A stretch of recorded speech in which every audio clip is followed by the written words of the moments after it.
Maligayang pagbabalik sa Rai Movie Recaps. Narito na naman po tayo para sa isa na namang magandang pelikula na pinamagatang The Prey na napalabas noong 2011. Ito ay patungkol sa mga bilanggo ng isang kulungan na may binubuli na isang preso pero hindi nila alam na maling ginawa nila ito sa kanya. Kaya't ano pa ang ating hinihintay? Sit back, enjoy and relax, love you. Nagsisimula ang pelikula sa pagpapakita ng isang lalaki na bilanggo at ang pangalan ay Adrian Frump na nahatulan ng pagnanakaw ng halagang 2 milyong euros. Sa bilangguan, kasama ni Adrian sa parehong selda si Jean-Louis Maurel, isang lalaking nahatulan ng kasong may kinalaman sa paggahasa ng isang menor de edad. Isang gabi, 3 lalaking bilanggo ang dumating sa selda kung saan sina Adrian at Luis ay naninirahan.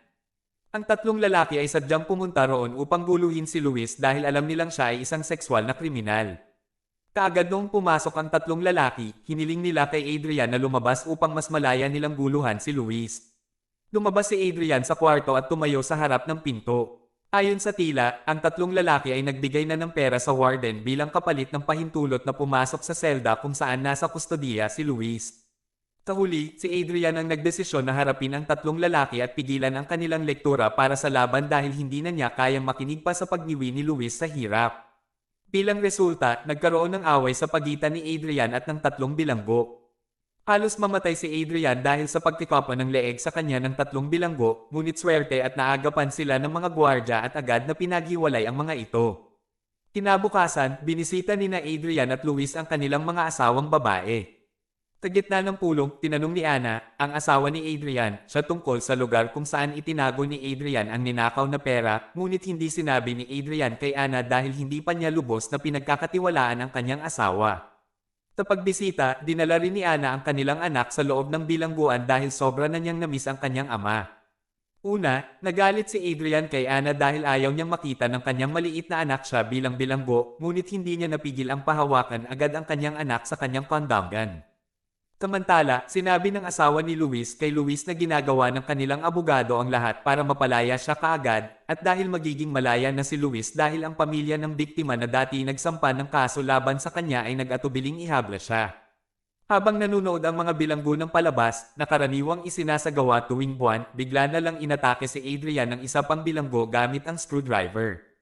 Pinalaan si Adrian ng lalaki na sasaktan siya kung hindi niya sasabihin kung saan itinago ni Adrian ang ninakaw na pera. Ang lalaki ay may balak na magnakaw ng pera na ninakaw ni Adrian dahil alam niyang malapit ng palayain ito mula sa bilangguan.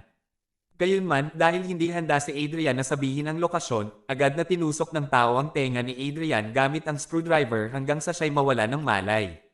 Dinala si Adrian sa klinika ng kalusugan ng bilangguan at siya'y hindi malay sa loob ng 3 araw. Nang magmulat ng mata si Adrian, naroon si Luis sa tabi niya. Ayon kay Luis, lahat ng akusasyon laban sa kanya ay ibinasura, kaya't ngayon ay siya'y malaya na. Pinahayag ni Luis ang kanyang pasasalamat kay Adrian dahil sa pagligtas sa kanya mula sa isang pagsalakay ng kapwa bilanggo noon. Ibinigay ni Luis ang kanyang numero ng telepono kay Adrian at ipinangako na nandito siya para sa kanya kung kailangan niya ng tulong. Sinabi ni Adrian kay Luis na ang pera na kinuha niya ay itinago sa libingan ng kanyang yumaong ama at ipinagmakaawa ang tulong ni Luis para makipagkita sa kanyang asawa bago umalis si Luis sa kwarto. Nagpunta muna si Luis sa banyo para kunin ang natirang buhok sa supli ni Adrian bago siya pinayagan na umalis sa bilangguan. Ayon sa tila ba, ipinagtagpo ni Luis ang buhok ng may layunin para sa mga masasamang gawain na gagawin niya sa hinaharap. Ilang araw pagkatapos, pumunta ang dating hepe ng pulis na si Manuel upang bisitahin si Adrian. Ipinaalam ni Manuel na dumating siya upang makausap si Adrian dahil alam niya na pareho silang nasa iisang selda nina Luis at Adrian at nais niyang malaman ang higit pa tungkol kay Luis mula kay Adrian. Sinabi ni Adrian na hindi sila masyadong malapit ni Luis ngunit sa palagay niya, isang ordinaryo at inosenteng tao si Luis. Tumutol dito si Manuel na nagsasabing si Luis ay isang masamang at tuso na serial killer at rapist.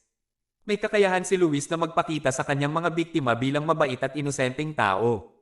Alam ito ni Manuel dahil isang beses, sinubukan niyang iligtas ang isa sa mga biktima mula sa sunog na sadyang pinatay ni Luis kahit na sa huli, hindi na nakaligtas ang biktima. Sinubukan ni Manuel na hulihin si Luis, ngunit hanggang ngayon wala pa ring matibay na ebidensya o testigo. Laging ginagawa ng asawa ni Luis ang lahat ng makakaya niya upang tulungan si Luis na hanapin ang kanyang mga biktima at palayain sila mula sa kulungan. Nabigla si Adrian nang marinig ang lahat ng iyon dahil tiwala siya kay Luis na alagaan ang kanyang asawa at anak. Sa kabilang banda, isang team sa ilalim ng pamumuno ni Claire, isang babaeng pulis, ay nagpapatupad ng operasyon upang hulihin ang isang drug dealer. Nagpanggap si Claire bilang prostitution upang tiyakin ang target at nang tiyakin niya na ang lalaki ay ang kanyang target, agad niyang iniutos sa kanyang team na mag-ambush. Nagkaroon ng putukan sa pagitan ng mga drug dealer at pulis ng oras na isakatuparan ang pag-aresto, ngunit mabilis na nag-api ni Claire ang lalaking drug dealer na nasa banyo. Samantalang si Adrian ay labis na naguguluhan at nag-aalala habang patuloy na nag-aalala para sa kaligtasan ng kanyang mahal sa buhay na asawa at mga anak. Habang ginagampanan ni Adrian ang kanyang trabaho ng tulad ng dati, sinadyang inaatakbo siya ng isang warden ng bilangguan at 3 bilanggo dahil nais nilang kunin ang perang ninakaw niya. Si Adrian ay nakipaglaban ulit kasama ang 3 iba pang bilanggo at ang warden ng bilangguan. Swerte at natalo ni Adrian ang lahat sa kanila at ginamit ang pagkakataon upang makatakas mula sa kulungan habang nagpapanggap bilang isang warden. Sa kabilang banda, si Luis at ang kanyang asawa ay nagsho-shopping sa isang supermarket upang hanapin ang babae na magiging bagong target nila. Sa parehong oras, nakita ni Luis at ang kanyang asawa ang balita tungkol sa pagtakas ni Adrian mula sa bilangguan. Bagaman tiwala si Luis na hindi gagambala sa kanila si Adrian, tila takot ang kanyang asawa dahil kinakatakutan niya na baka malaman nito ang kanilang ginagawa. Sa kasamaang palad, nadiskubring kinidnap na pala ng mag-asawa ang anak ni Adrian at dinala ito kasama nila. Pagkatapos noon, isang lalaki na naging commander ng pulisya na tinatawag na Luciana ang humiling kay Claire at sa kanyang team na hanapin at arestuhin si Adrian. Sa kalaunan, umangat si Luciana at naging police commander. Sa simula, nag-atubiling sumunod si Claire dahil ang kanyang team ay nagsisikap na malutas ang kaso ng pag-aresto sa isang drug ring, ngunit pinilit siya ng commander na kunin ang kaso ni Adrian, kaya't walang ibang naiwan kay Claire. Sa pagitan nito, narating na ni Adrian ang kanyang apartment para makipagkita sa kanyang asawa at anak. Ngunit ang apartment ay tanging walang laman. Iniwan ni Adrian si Ana ng liham na nagsasabing ipinapalam niya na hahanapin niya sila ng mabilis dahil sa palagay niya ay umalis na ito kasama ang kanilang anak patungo sa ibang lugar. Sa kasamaang palad, napalibutan na ng mga tauhan ni Claire ang lugar. Sa simula, hindi nila natagpuan si Adrian, ngunit nang makita ni Claire ang isang sulat na tila bagong isinulat pa sa mesa, agad siyang naghanap muli sa lugar. Matapos makita si Adrian, kaagad na itinuro ni Claire ang kanyang baril at humingi ng tulong mula sa isang kasamahan na nasa loob pa ng gusali. Gayunpaman, nakatakas si Adrian mula sa paghabol ni Claire matapos siyang magtalon mula sa bintana at tumakbo papuntang mabilis na tren. Sa gabi, pumunta si Adrian sa libingan ng kanyang ama upang tingnan kung naroroon pa ang pera. Sa kasamaang palad, nawala na ang pera at sa halip ay natagpuan niya ang bangkay ni Ana sa team. Ibig sabihin, ninakaw ni Luis ang pera at pinatay ang kanyang asawa. Nang mapagtanto ito ni Adrian, biglaang nasaktan ang kanyang puso at lubos siyang naaawa sa kanyang asawa at anak. Pagkatapos noon, agad na kinontak ni Adrian si Luis at tinanong kung nasaan ang kanyang anak. Sinabi ni Luis na sa ngayon, ligtas pa ang anak ni Adrian sa kanya, ngunit kung susubukan ni Adrian na hanapin siya, maaaring masaktan ang bata. Pagkatapos noon, binaba ni Luis ang tawag ni Adrian at sinimula ng paglikha ng peking eksena sa pamamagitan ng pagdadala ng DNA ni Adrian kasama ang mga damit ng biktima na kanyang pinatay noon. Nalaman na nila na sadyang inakusahan ni Luis si Adrian ng labag sa kanyang kagustuhan upang isipin ng pulisya na si Adrian ang pumatay sa dalagitang kanyang pinatay noon. Isinilid ni Luis ang katawan sa lugar kung saan dati nang nagtatago si Adrian matapos ang pagnanakaw.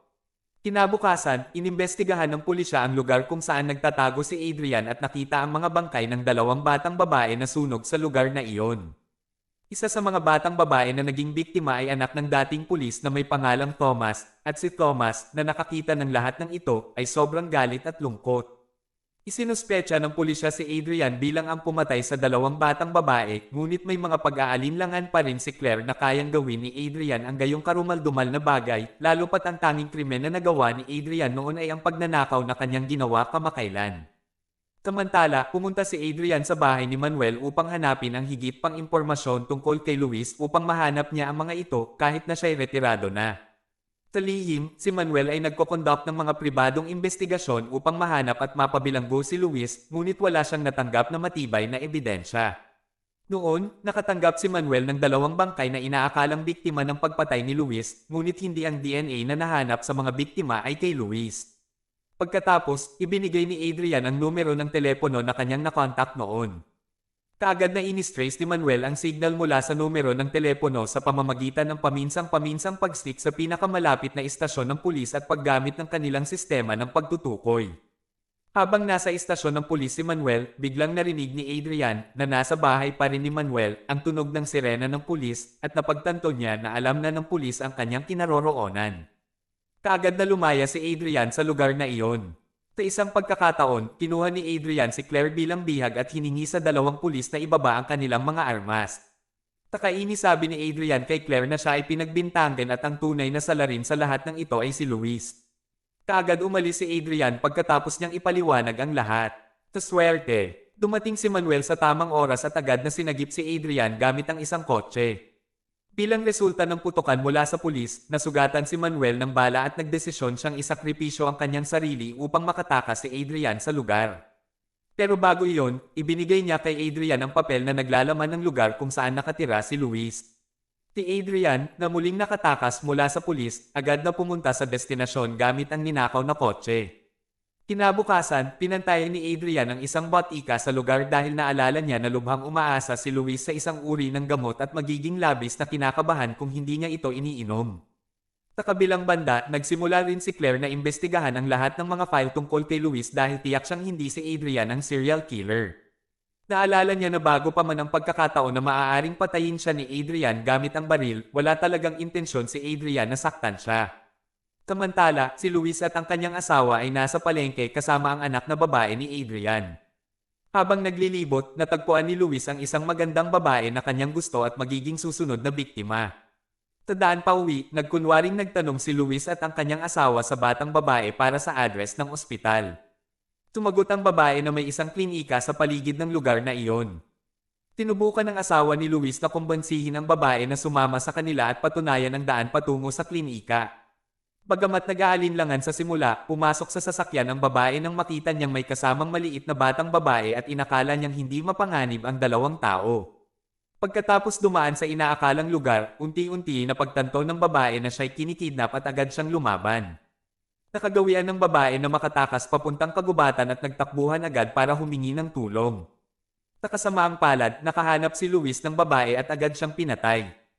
Kinabukasan, nakita ni Adrian na bagong labas si Luis mula sa parmasyang pinagmamasdan niya, kaya't agad siyang sumunod kay Luis mula sa likod. Matagal rin silang nagmaneho sa isang tahimik at mataas na lugar hanggang sa nakita ni Adrian ang tahanan ni Luis na matatagpuan sa isang bilya sa tuktok ng burol. Sa hapon, nagsimula nang magtago si Adrian sa loob ng bilya at nakahanap ng kanyang anak. Sa parehong oras, dumating din si Claire sa bilya dahil simula na siyang magduda kay Luis bilang isang serial killer matapos ang kanyang pagsusuri sa mga file ni Luis. Labis na natuwa si Adrian at masayang nakita na ligtas at maayos pa ang kanyang anak. Ngunit sa kasamaang palad, nang magtatangkang tumakas si Adrian at ang kanyang anak doon, bigla na lang dumating si Luis at ang kanyang asawa na may dalang baril. Subalit, dumating si Claire ng tamang oras at agad na nagtutok ng baril kay Luis. Gayunpaman, nagtagumpay si Luis na maputukan si Claire at nasugatan bago siya tuluyang nagtangkang habulin si Adrian at ang kanyang anak. Tumakas si Adrian nang magkaroon siya ng pagkakataon na dalhin ang kanyang anak na babae. Tumakbo siya paakyat ng burol upang itago ang kanyang anak mula kay Luis. Si Claire, na buhay pa, agad na sinuntok ang asawa ni Luis at nagmadali upang habulin si Adrian. Samantala, nakahanap na si Luis kay Adrian at agad na binaril si Adrian ng isang baril sa harap ng kanyang anak. Sa swerte, nabuhay pa si Adrian sa paghawak ng sanga ng puno sa dulo ng bangin. Alam ni Luis na buhay pa si Adrian kaya't plano niyang barilin ito ng patayin, ngunit nabigo siya dahil siya'y pinatay ni Claire. Si Claire at Luciana ay nagtangkang iligtas si Adrian.